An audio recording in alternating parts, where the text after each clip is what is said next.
Hey, welcome back to the channel. I haven't been watching nothing that much, you guys, to be honest with you, man. I'll be honest with you, I can't watch that much television because I like to play video games and it's getting nice outside. And plus, I like to ride my bike. And plus, I like to take walks and I like being out there in the beautiful nature. I love trees and, rivers and stuff like that. But anyway, Chupa. Chupa, this is a very, very, I just don't, I'm just going to straight out say this is just a flat out cute movie. Cute. I'll read the plot synopsis and we'll go from there. I was looking at you know, the trailers on Netflix, and I was like, because this honestly is the third Mexican movie. I'll just call it Mexican or Hispanic type of movie that I've watched. Uh, I know there's a lot of them out there, but I usually watch a lot of stuff from Britain and stuff from Spain. Got some good stuff, and then Germany got some good stuff. But I don't know, man. I've been watching. This about the third film I watched that's made had a lot to do with Spanish, heritage and stuff like that.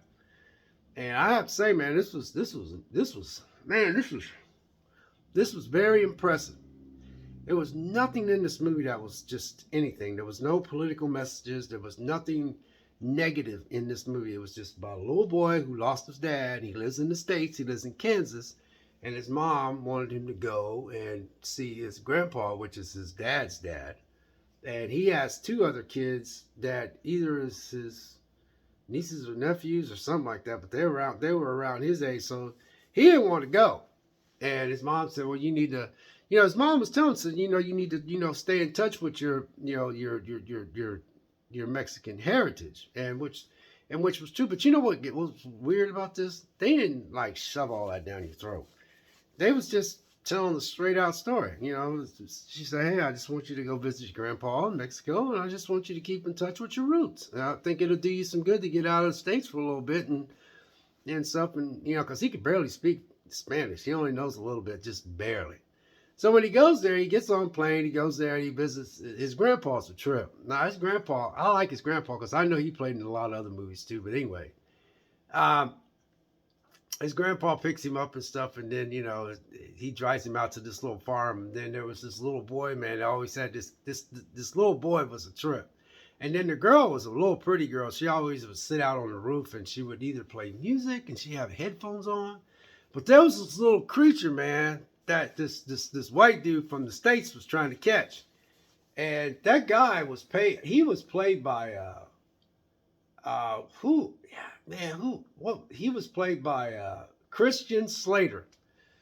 And then, I'll read the plot synopsis and then we'll go from there. It says, a curious boy, a mysterious creature, and a scientist with something to prove in a small Mexican town of San Javar, something strange is afoot. Wow. I see it. Oh, they said that there was some people that, man, whoever produced this, man, they did a really good job. Because there was nothing crazy in this movie at all. There was nothing. There was no political messages. There was no other stuff that I don't even want to say. It's just about a little boy who went to connect with his roots. And his grandpa was saying, you need to visit, and you need to be proud of this. I think he said you need to be proud of your Mexican, your Mexican roots. And so that was about all they did with that. So he spent a couple weeks there, I think. But there was this little creature that he befriended. But he thought, and then this white dude named Christian Slater was the scientist. He was trying to capture this thing because something about its blood can heal you. I forgot, man. Something about its blood or something. Anyway, they wasn't trying to kill it. They was trying to get it so they could use this stuff to help with some type of form of medicine. So Christian Slater's character was under pressure from the people that was paying him for his search. Because, you get funded to do stuff. And so that's where the money comes from. But if you don't catch, you don't have no results, they're going to be like, hey, I'm going to shut you down. And, and you're going to have to answer these people, man, which they weren't going to kill him. I guess they just was like, you just go out to, whatever. So, so that's how this movie set up. So it is a very, very good movie, man. I mean, I seen two other, Hispanic movies, One was about these guys that worked on this house, and they was bidden to work on this house, and when they went out to this ranch to work on this house, what they would do is they would kill these Hispanic people, and these people never was able to they was burying them under the basement. That movie was a trip, but it was really good. And it showed how one Hispanic guy got away. And he ended up killing this white. I think they killed the white couple or something because they were well off and they did all this work.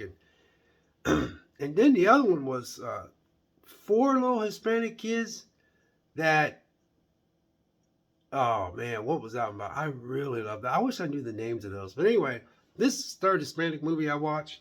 And because I watch a lot of foreign films, this is just under foreign film to me because they live in Mexico.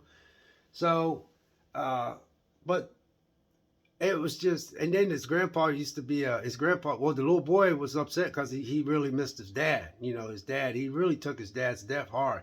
But then his dad's dad is the grandpa that's talking to him. And his grandpa was just, he was a big time wrestler. And, anyway, this creature, man, they end up being friends with the creature, but he thought, so they lived out on a farm, and then, this little creature ended up befriending him, but then he ends up being friends with the whole family because the grandpa accidentally, because they tried to, real quick, Christian Slater's character found the nest, and the mom was trying to save the little Chupa, and she had to stash him, and she had to run this way to keep them from catching her, and then she couldn't fly because her wing was broke. When then she put her little baby down, little baby was just lost.